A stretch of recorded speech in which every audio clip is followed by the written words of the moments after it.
我家将军快不行了，你救他！凉的，是真的。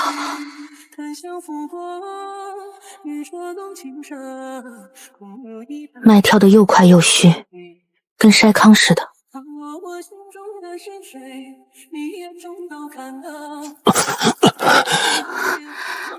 真的。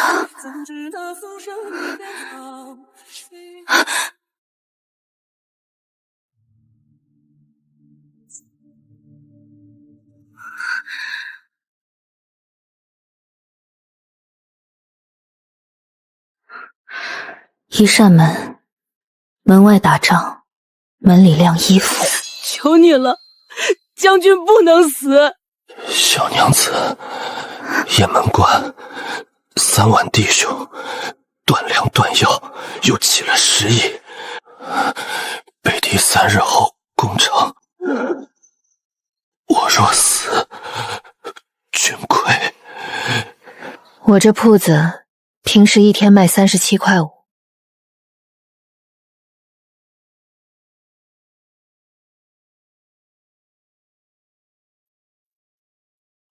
你这是什么巫术？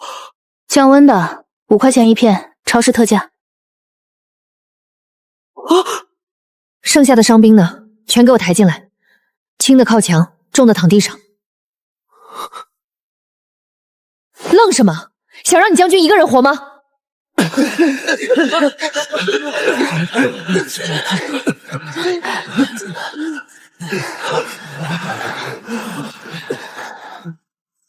清创、止血、压迫、补液。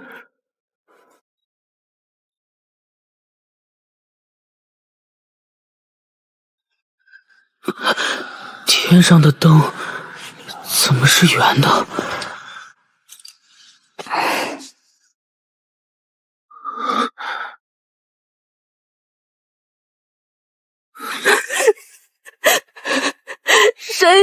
神医娘子，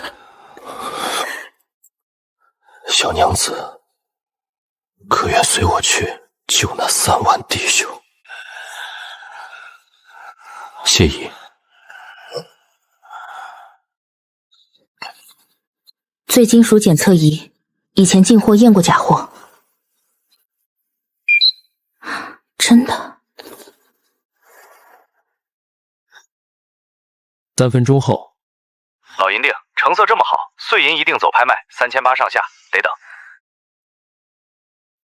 3800，军中拮据，眼下只能拿出这些。够了，太够了！我想明白了，这门一头是命悬一线的古代，一头是我要倒闭的药铺。古代缺药缺命，现代缺钱，银子买药，药救人，人给银子。进出之间，钱就生出来了。这买卖做。将军，你等我，我去备药。老板，店里的药材我全包了。黄芪、当归、金银花、板蓝根论麻袋装，退烧药、抗生素、口罩、消毒水、补液盐论香搬。一锭银子换回一座金山，5块钱一片，超市特价。到了你们那儿，怕是一片能换一条命。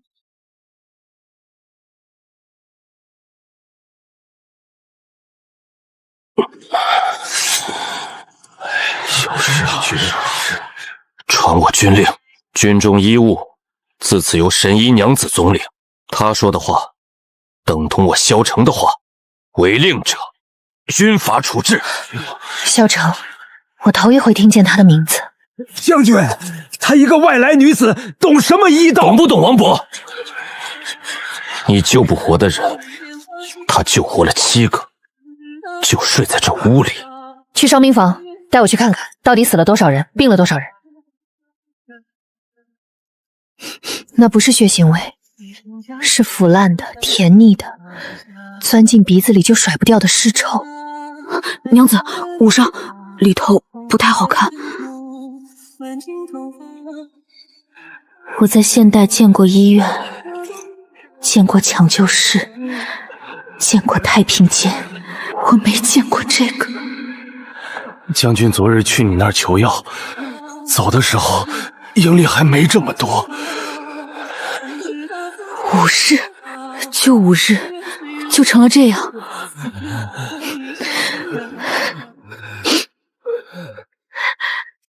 烧开水，所有人只准喝烧开的水。碗、刀、腻子下锅煮，活人死人分开，病的重的单独一处。进出营帐带这个。水烧开了喝，烧的不就跑了气性？刀子下锅煮，炖了拿什么碗见头？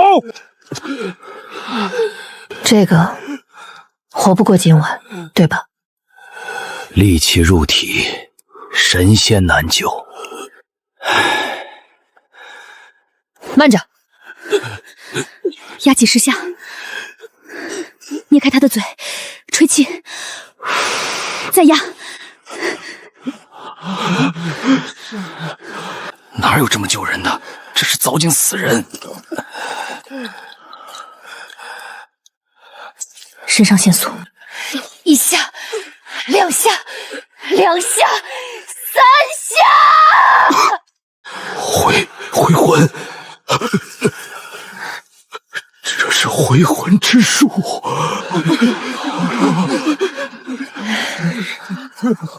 不是回魂，是他还没真死，被你们当死人抬了。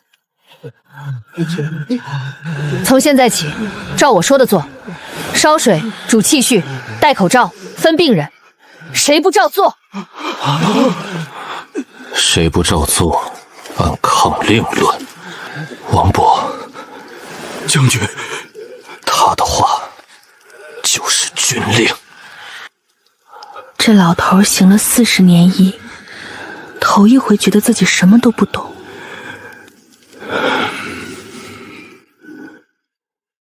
第1天死了7个，第2天死了3个，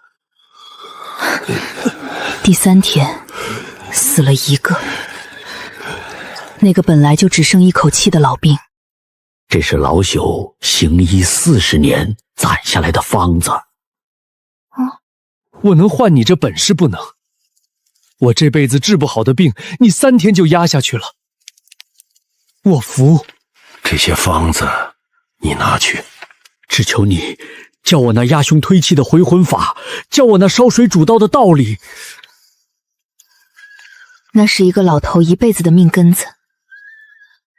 王伯，你这方子留着，你想学，我教，但我有个条件。你说，学会了，你得再教别人。这些法子，该让更多人会。1个人会就1营，10个人会就10营。医者治的不该是1个人，是越多越好。将军，北狄探得我军一平，士气复令，怕夜长梦多，他们连夜拔营了。3万铁骑，明日拂晓攻城。北狄战鼓从城外滚滚而来，沉闷如雷。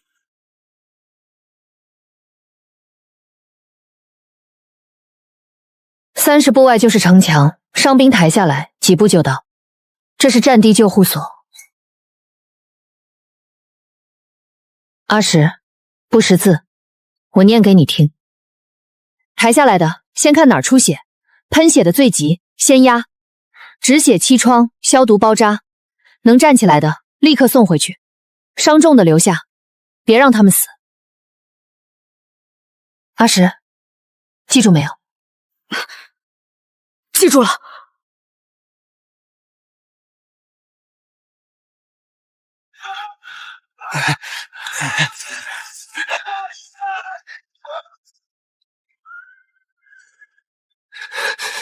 我还能上吗？胳膊还在，能拿刀就能上。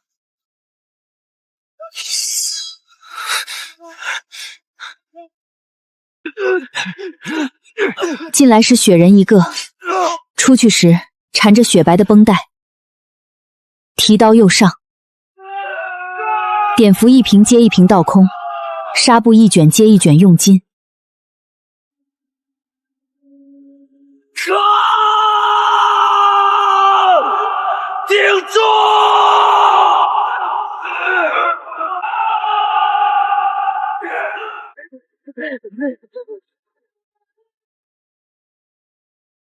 早上明明砍倒了那么多，怎么又站起来了？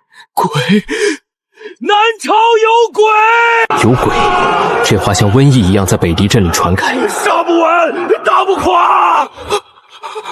砍倒了还能爬起来再杀？反扑！杀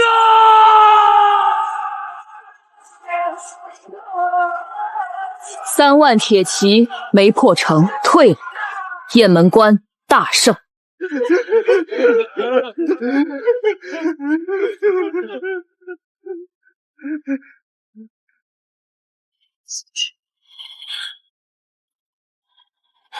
神医娘子救命之恩，我边军3万将士没齿难忘。我从小学的是治病救人，我以为医生就是在诊室里，在医院里一个一个看。我从没想过，药和针能在一座城头上把一支注定要败的军队从死人堆里拽回来。医者原来也能守土护国。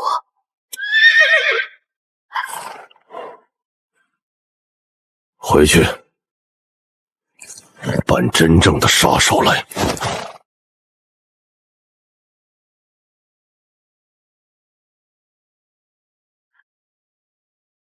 陛下口谕，召镇北将军萧成，即刻回京。京里已经有人在问了，这个来路不明的神医娘子到底是什么人？挣了3天，营里头一回有了人声。消毒隔离。水银爬到这道线就是发烧，不用拿手摸额头猜。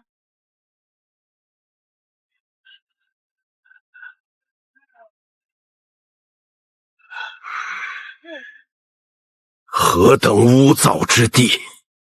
这位是朝廷随军御医裴正清。这是何物？口罩，挡飞沫，防传染。哼，老夫问的不是这个，老夫问是谁在军营里行这等巫医妖术？巫医妖术救了3万人。裴御医想说哪一样是妖术，我洗耳恭听。烧水灭气性，生水成禁忌，好端端的伤口拿烈酒去泼。这是哪家医典里的方子？《黄帝内经》有，还是《伤寒论》有？医典没有的就不能救人？那敢问裴御医，5日里死了上百人的时候，是哪一卷救活了人？放肆！老夫奉皇命随军，军中医务自当由老夫执掌。一介来路不明的妇人，你那套歪门邪道，即日起全停！全停？裴御医，你停得起吗？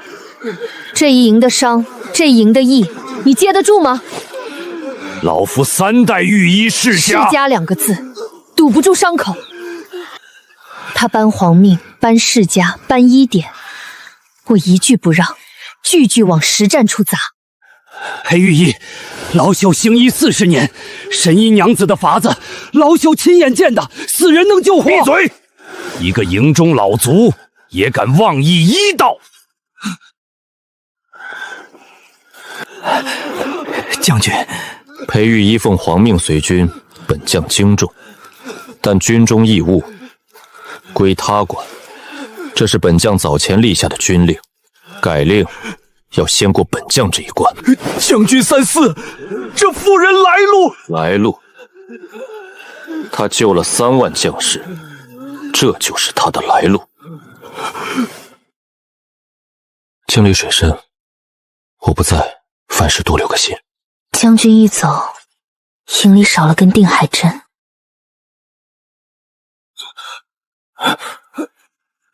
议政凶险，岂可尽信旁门之法？若这方子还能用，总不能眼看着他们误了性命。老夫倒要看看，是你的妖法灵，还是裴家的祖先灵？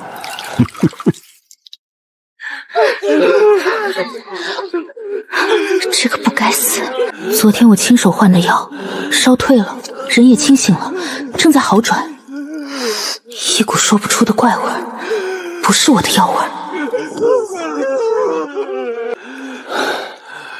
老夫昨夜巡营，见此子病重，本想施救，可一进帐，才知是你那歪门邪道，把人底子都败坏了。好端端一个人，生生被你这瘟神致死！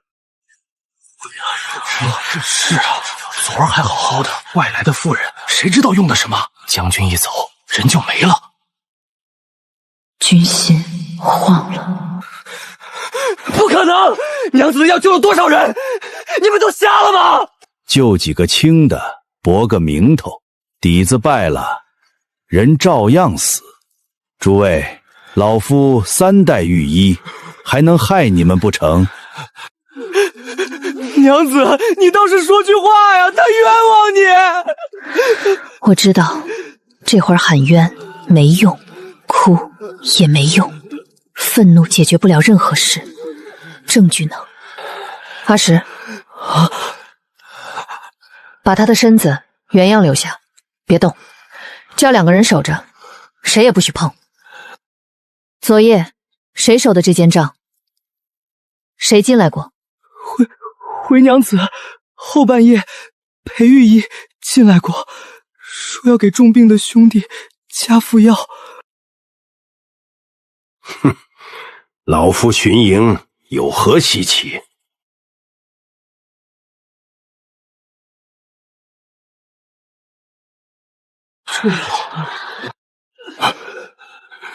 你做这些做什么？裴御医，你昨夜给他们灌的那个祛疫汤，那方子，你敢不敢当着全营的面，把它一味一味念出来？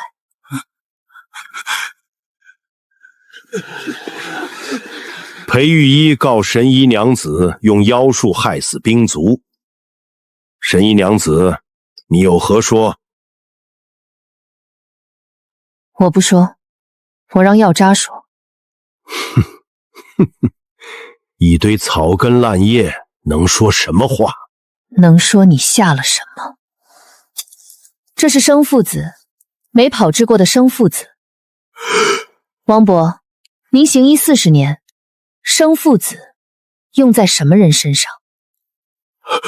生徒子，大热大毒，须得9煎配炮制减毒，方敢用。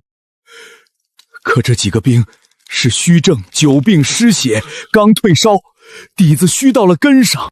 这种人半钱生不子下去，就是催命。虚不受补，这是医道根本，一个3代御医会不懂？血口喷人，那药渣谁知是不是你栽的？好，那不看药渣，看人。诸位看死者，口唇青紫，指甲发黑，这一缕头发根部也透着青黑，这是中了热毒，毒攻心脉的死相，是被毒死的，不是病死的。不错，正是中毒之相。老朽竟没敢往这处想。胡言！这不过是病重而亡的常态。是不是常态？问活人。是石头，王伯新收，跟着我学了3天的徒弟。回副将，昨夜后半夜，裴御医平退了我们，独自进帐。小的不放心，守在帐外，亲眼见他撤了娘子挂的药，灌进一碗黑汤。这是小的今早从他药箱外头的鱼渣里偷偷取的。铁证如山。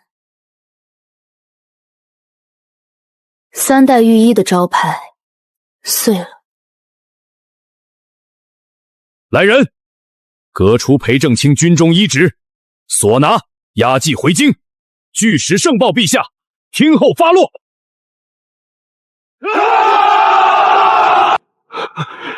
娘子，我们错怪你了。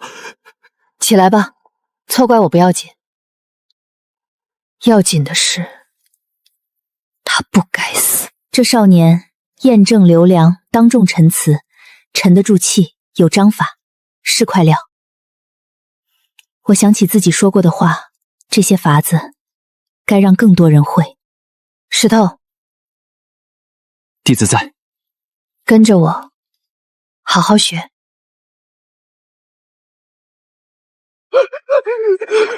不好啦！后山塔营的弟兄回报，军中吃水的内眼泉泡着腐烂的牲畜尸首。我追了这么多天的疫，治的、防的、压的，全是果，病根在这儿。军中水源被污，这才是这场问弊真正的因。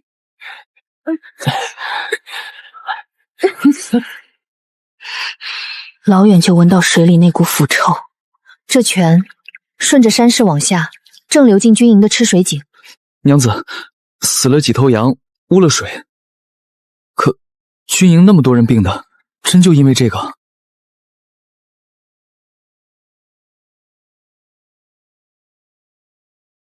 死羊身上没伤，不是被宰的，腹战，口角有沫。这山里近来死过牲口没有？入夏闹过一场牛羊瘟，死了不少，村民都往山沟里一扔。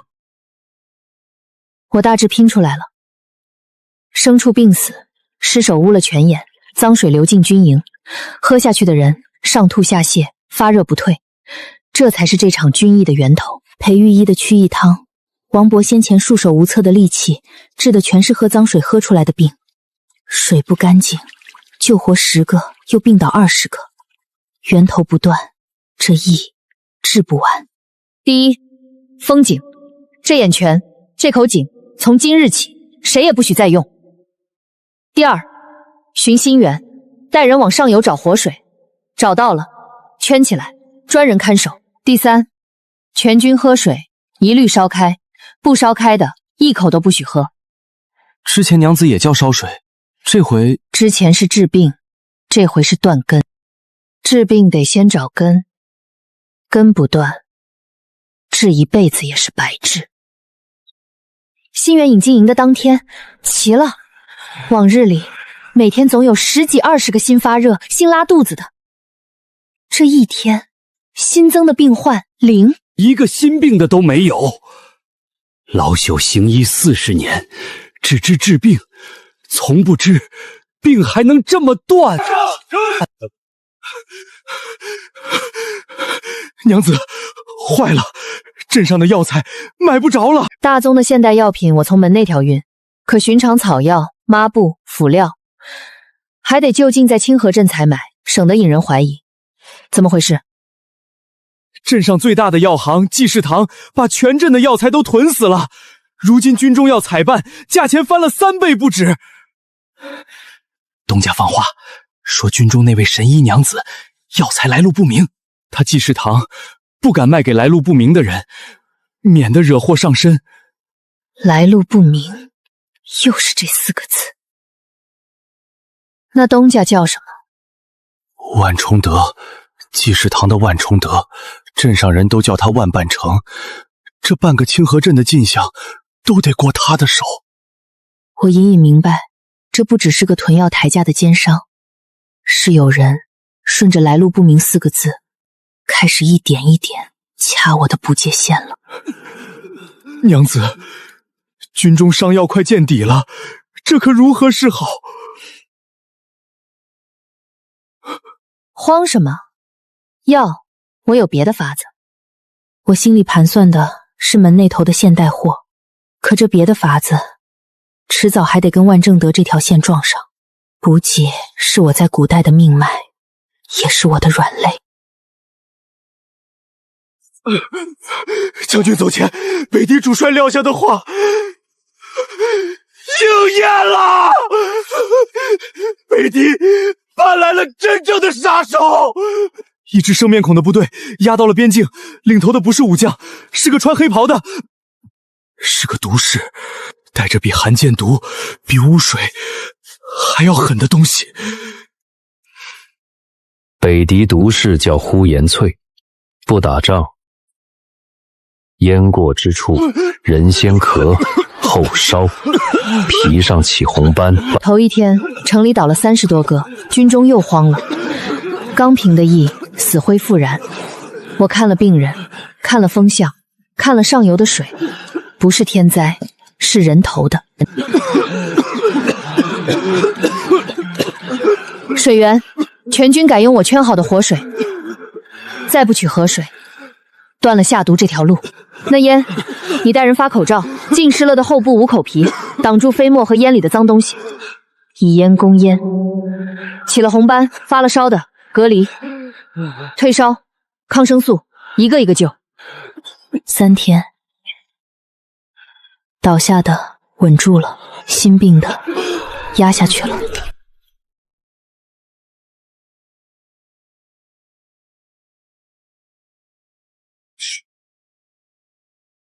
这一仗我输了。呼延翠的毒一波接一波，我接一波就得耗一批现代货，这么打下去，我得回门那头补，而且要常回。门一头是这边的命，一头是那边的铺子，我来回得越勤，那扇门那间铺，那些来路不明的银钱药材就越藏不住。娘子，药我知道，我回去取，守好这2天。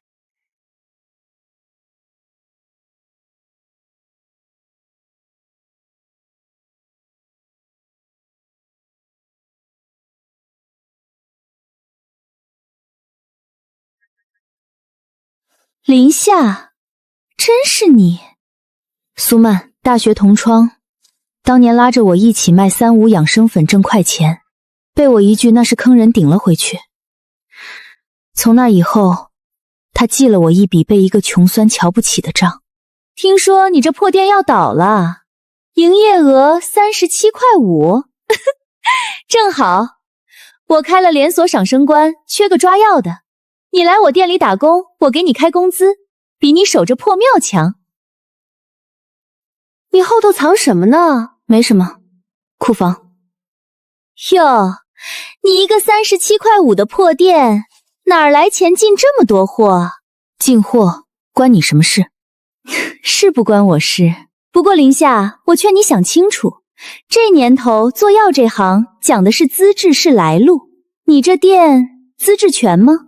货来路清不清白？别哪天有人来查你。又是这4个字，来路不明。古代有万征德拿他掐我，现代苏曼也盯上了，那是我全部秘密的来处，也是我最大的破绽。苏曼开了家慢养生连锁馆，主打一款古方驻颜丸，1盒30粒，卖15000，城里阔太太追着买，我本不想理，是张阿姨找上门的。回春堂的老主户吃了苏曼的丸子，吃出一身红疹。你来干什么？来给你的古方驻颜丸报报成分。主料淀粉，粘合用的糊精，质点红是色素，这点香是香精。至于古方驻颜的有效成分，一样没有。成本算上包装，1粒不到5块钱，5块钱一片，超市特价的料，你卖5000。这一回的5块钱一片，没人笑。我吃了3盒45000外币钞票，还吃出一身疹子。成分，林夏，你也配说成分？诸位别听他的，他自己开的什么破店，无证行医，卖的药来路不明，一个连资质都没有的人，凭什么验我的药？来路不明，又是这一道。我的资质，我的货，你尽管查。但你这盒东西害了人，赖不掉。林夏，快钱点！我没占着便宜走人就完了，我低估了苏曼。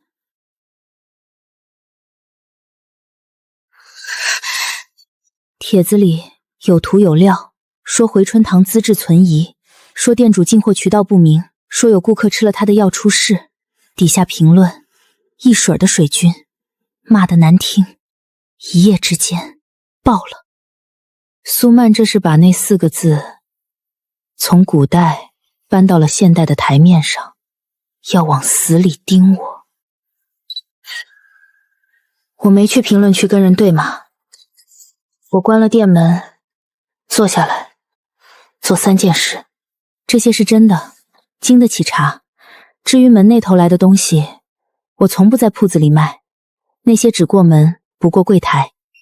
苏曼想查来路，查到的只会是一摞干干净净的正规单据。闺女，你说咋整？阿姨给你作证。那苏曼的丸子，我吃出一身疹子，药盒我还留着呢。还有被我从急诊里拉回来的，被大医院判了没法治我给调理好的，一个个愿意露脸。诽谤能告吗？证据齐，能告。他这帖子有图无实，全是引导。你这边人证物证都硬，稳。够了，边军暂时安稳。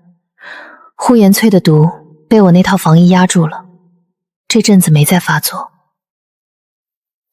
我得了空，专心收拾苏曼。夏姐，人家都骂到你头上了，你咋还笑得出来？他骂得越凶，跌得越重。啥意思？苏曼正得意，爆贴火了，他趁热打铁，亲自下场，又发了条视频。慢养生绝无假货，欢迎一切监督。本人随时直播验药，你看，他自己把台子给我搭好了。好，验药，我也来，定个时间，直播间见，不见不散。家人们，今天请来一位同行当面对质，看看到底谁在卖假药，谁是来路不明。林夏，你说我的药有假，当着几十万家人拿证据。好，我的证在这儿，我的进货单在这儿，每一笔哪儿买的，多少钱，有律可查。苏老板说我来路不明，欢迎现在就报警来查。证件好像是真的，证件谁不会办？说我的药假，拿出来啊！淀粉、显蓝、糊该、粘环制剂这管，色素这管，香精。家人们看清楚了，这就是15000亿盒的古方，有效成分0。你这试剂有问题，你做了手脚。那好，苏老板，你自己的药你自己测，我退到一边，镜头全程对着你。他要是真测，当场就穿帮；他要是不测，他不敢测，那就是假的呗。还有人想见见各位。我吃了3盒，45000，吃出这个，满生生还不给退，把我轰出来的。退我钱，良心的，骗了多少人？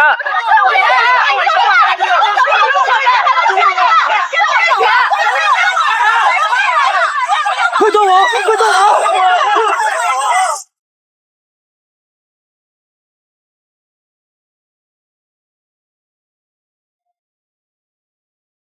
底下全是给我作证的，感谢我的老主户。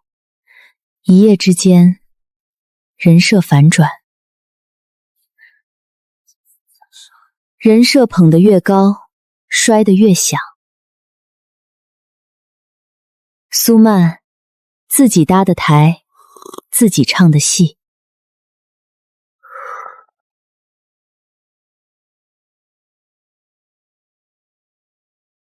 林夏，出事了！苏曼那养生馆吃出人命了，一个客人吃他的丸子，昨晚没的。神命！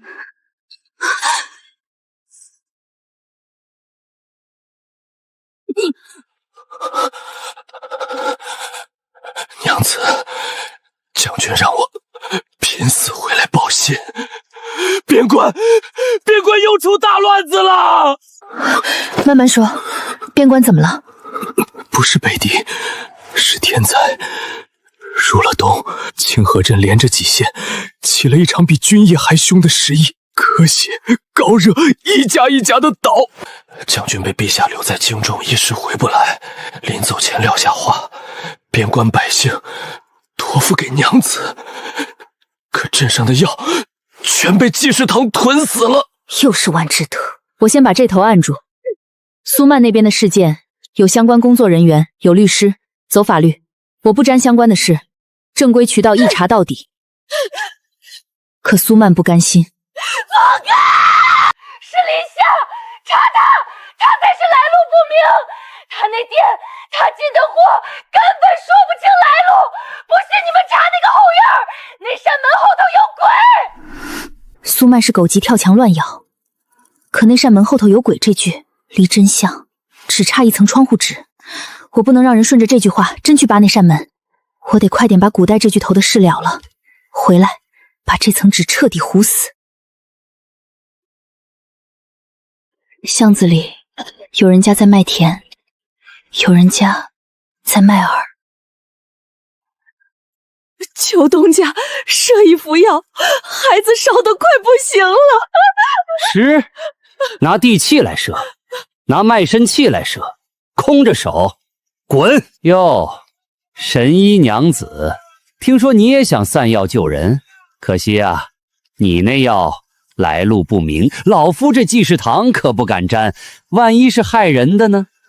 来路不明，我想起现代货架上那一排排的退烧药，货源充足一片，超市特价，在那头是寻常物，在这头万承德能拿它逼一个母亲卖了孩子。这一次的连下一片我没说出口，可这5个字在我心里烧成了一把火。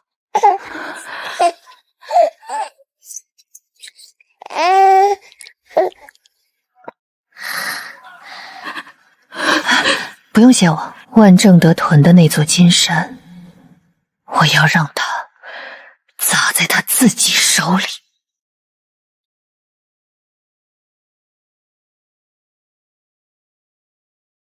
姑娘，你这是？赈灾。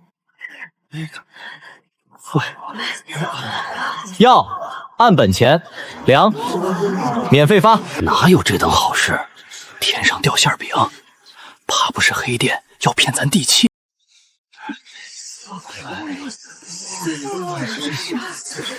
这是精米呀，咱过年都吃不上。不要钱，真不要钱。不要，回去煮了，先把人喂饱。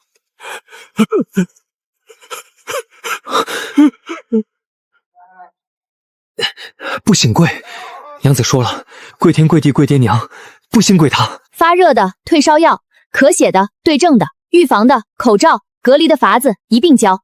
我还是那3道令的路子：找根、断源、防传。镇上的水叫烧开，病的隔开。一家有意，左邻右舍发口罩。人是真救活了。头一天向救灾点排的队，从街口拐了3道弯。第2天巷子里的哭声少了。第3天街上能走动的人多了，他囤了半成的药，等着翻10倍卖。可对面药按本钱给，粮还白送，谁还来他这儿买？东家，那神医娘子的药又好又便宜，粮还不要钱，镇上人都说她是活菩萨，济世堂没人来了。那座等着吸干清河镇的金山，真砸在了他自己手里。萧闪，是神医娘子救的我儿，这才是真菩萨。镇子活过来了。万崇德这种人不会认贷，砸了他的金山，等于断了他的命。狗急了，要跳墙。娘子，济世堂的万崇德这2日频频进出县衙。县衙？那县令跟万常德是穿一条裤子的，万常德的济世堂有一半的进项都孝敬了县令。我明白了，万常德拼不过我的药和粮，那他要拼的就不是生意了，是官，是权。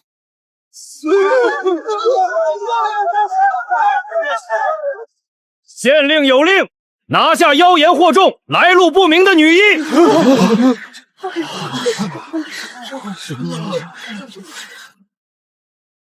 我犯了什么罪？通敌。有人首告，你这女医药材来路不明，实为敌国细作。你那些神药是敌国所赠，意图借赈灾之名，在我青口镇下毒，里应外合。我就说他来路不明，敌国细作，难怪要那么多，是要害咱们啊！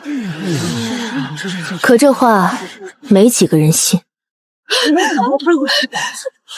屁！他要害咱，会白送粮，白救命。我儿是他救的，细作会救人吗？他是活菩萨，谁说他通敌？要抓人，先从我们身上踏过去。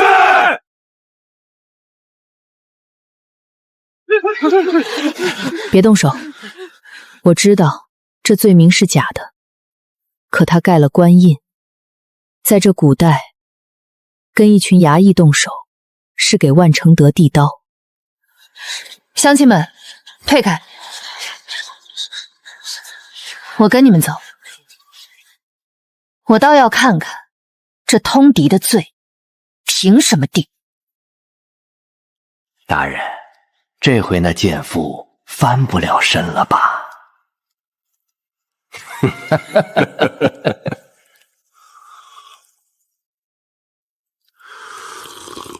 通敌死罪，证据嘛，伪造一封敌国密信，塞进他的住处搜出来，人证你那边的人顶上，明日过堂，屈打成招画押，后日斩。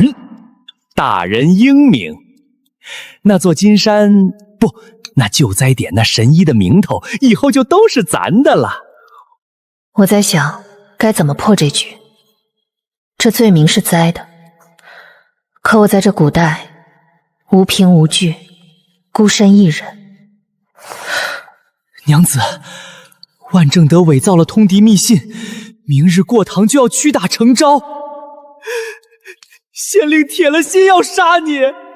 石头，听我说，第一，守住救灾点，药粮别断；第二，被万承德坑过的我救过的人，联名写状子，告万承德囤药杀人，告县令枉法。第三，去边关方向拦一道，想法子把信送出去，就说清河镇县令要以通敌罪杀了平邑救灾的神医娘子。送给谁？镇北将军萧成。放了神医娘子，他救了全镇，凭什么说他通敌？我们联名告万承德，告县令。哼哼，一群泥腿子成不了事。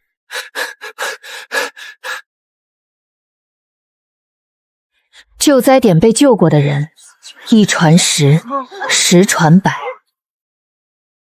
一个小小的县令，也敢动他？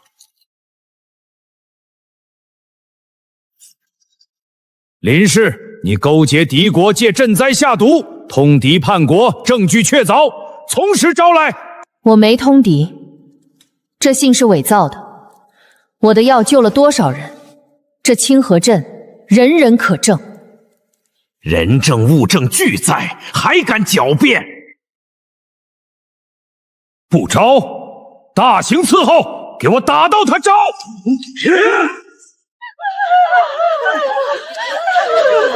我在等，我赌石头送出去的信，赌那个说凡事多留个心，说他救了3万过往干路的人，这就是他的来路的人。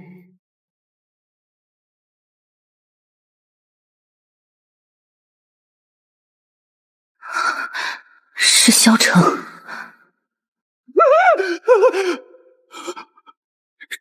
镇北将军。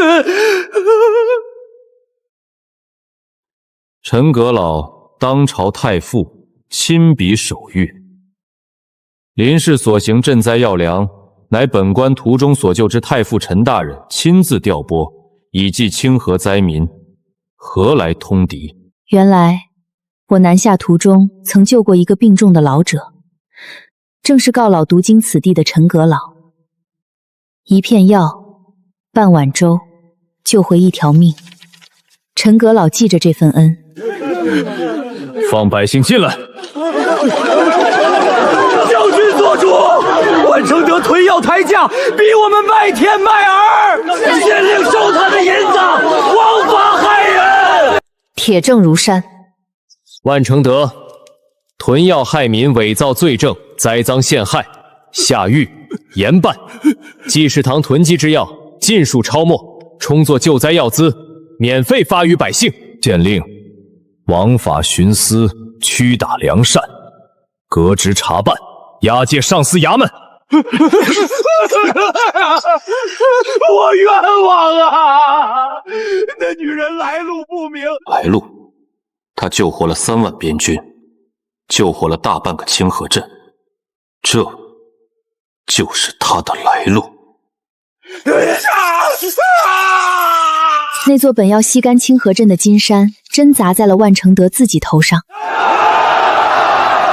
堆成山的药一幅一幅，免费发到百姓手里。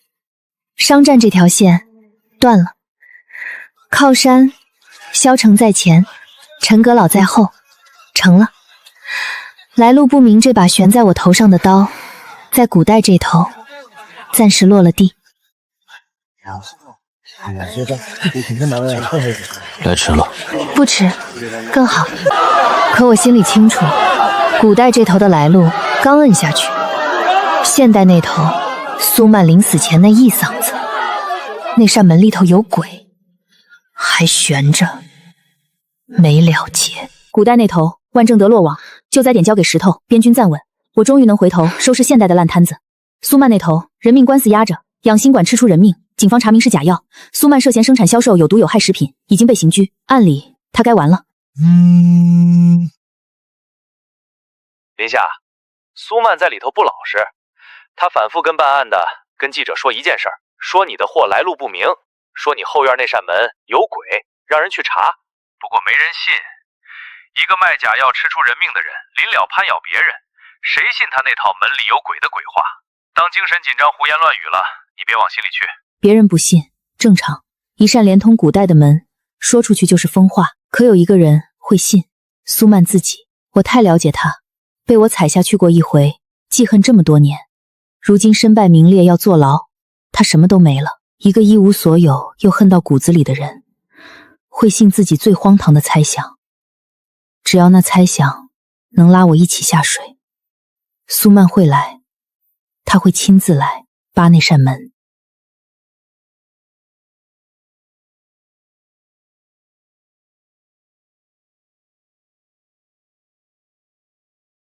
娘子，您这是搞什么？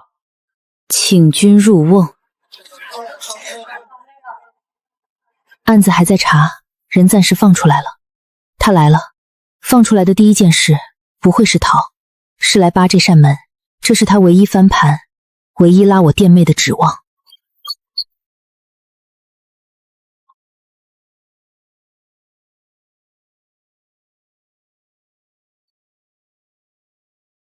是苏曼，可那身形，那身名牌的味道，我在监控里一眼认出。他在找证据，能证明我货物来路不明的东西。可翻来翻去，只有正规发票、正规进货单。不对，姐，啥也没有，赶紧走吧。这要是被逮着，不可能。他那么多货哪儿来的？肯定藏在那儿。后头有鬼，那扇门后头一定有鬼。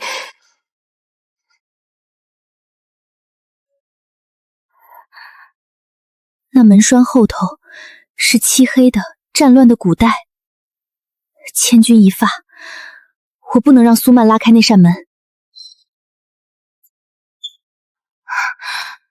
苏曼，这么晚撬窗进来翻东西，监控我从头录到尾了。晚了，我早报了保安。算着他进来的时间，穿深色多扣衣服的男性踩着点到，撬窗带翻找前后不到10分钟，全在监控里，人赃俱获。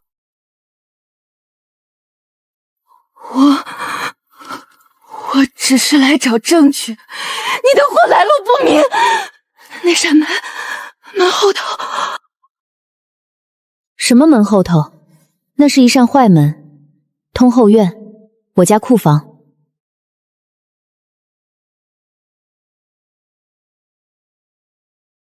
治安员只当是间没开灯的杂物库房，扫了一眼，没在意。入室盗窃，加上之前的假药人命案，罪加一等，彻底完蛋。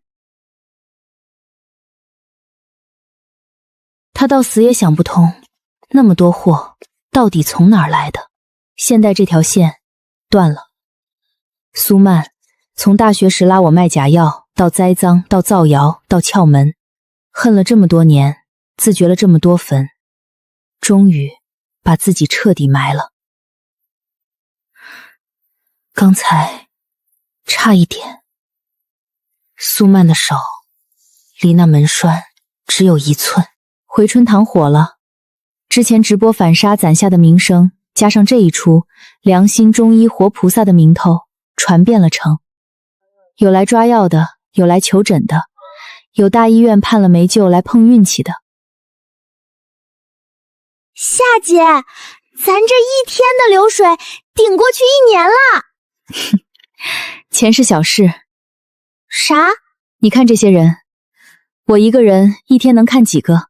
看10个就有100个看不上，看100个就有1000个等着。我联想在古代说过的话，想起王勃，想起石头，这些本事得让更多人会才行。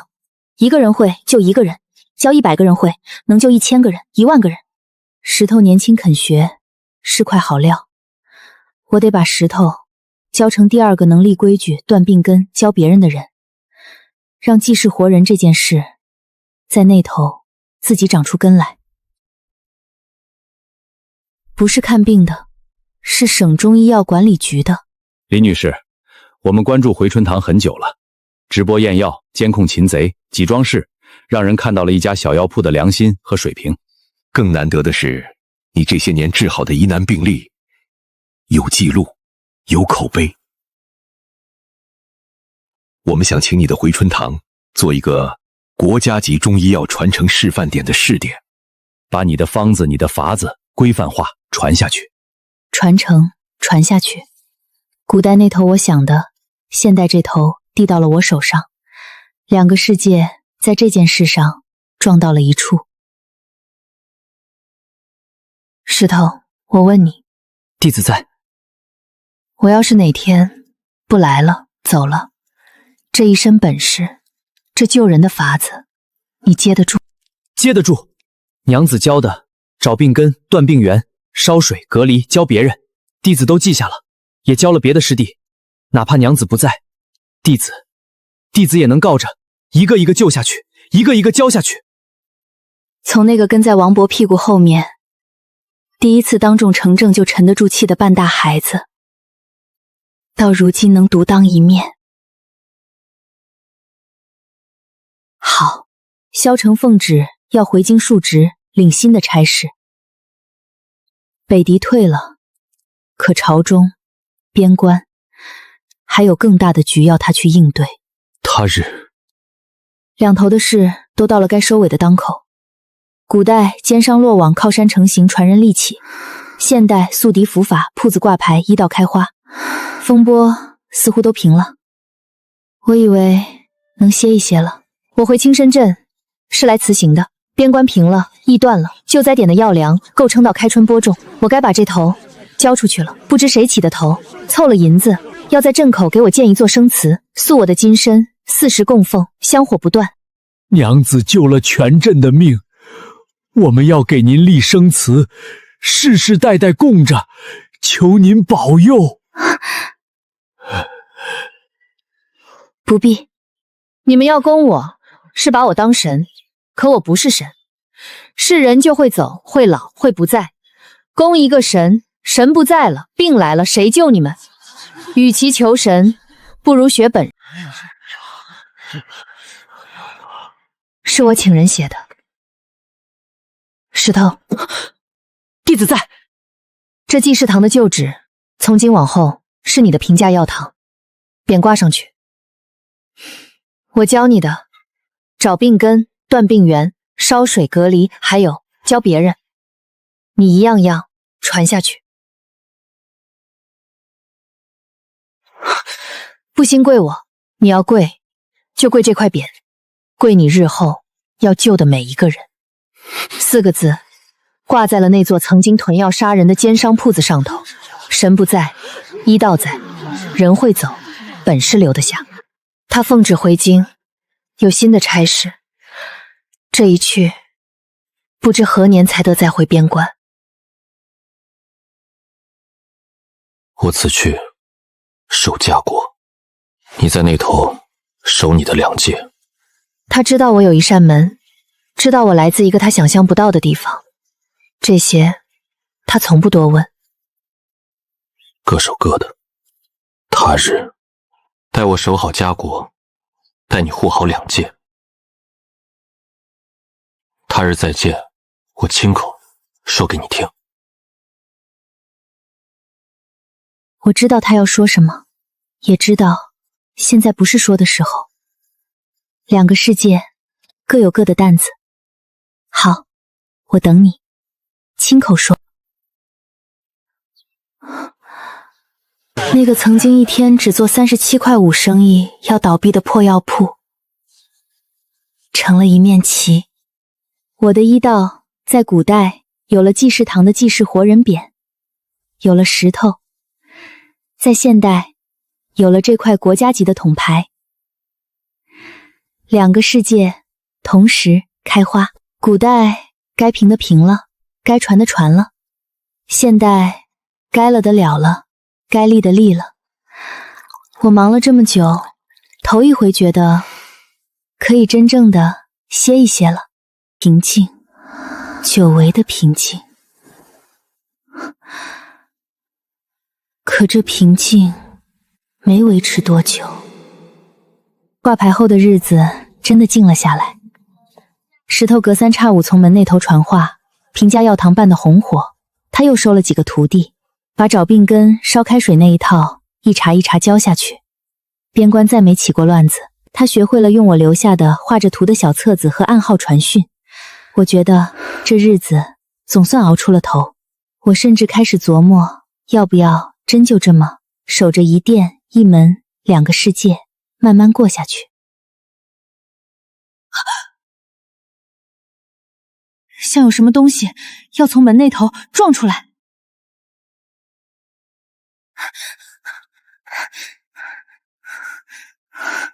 这扇门通了这么久，从没这样亮过。不是我熟悉的那片山林，那座雁门关，那个平家药堂，是另一片天地，比我见过的雁门关之战惨烈100倍，陌生、血腥更大。这是哪儿？清河站呢？石头呢？他不知用了什么法子，这条信竟穿过了这剧烈震动的门送了过来。只有1行字，墨迹仓促。京中惊变，北敌之败背后另有势力，所图者远不止一座边关。另有势力，所图更大。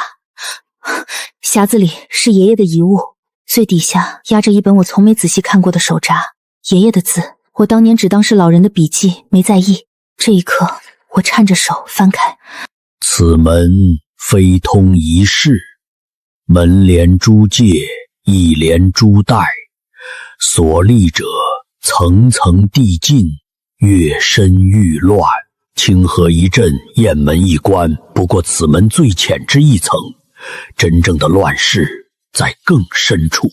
清河镇只是最浅的一层，这门连通的从来不止一个世界，一个时代。我以为我守住的是一扇通往清河镇的门，错了，那只是门最浅最浅的一层，更深处是更大的乱世，更大的火，更大的需要我带着那个作弊器去闯的人间。我想起石头举起的那块济世活人匾，想起萧成没说完的那句他日再见，想起自己说过的医者也能守土护国。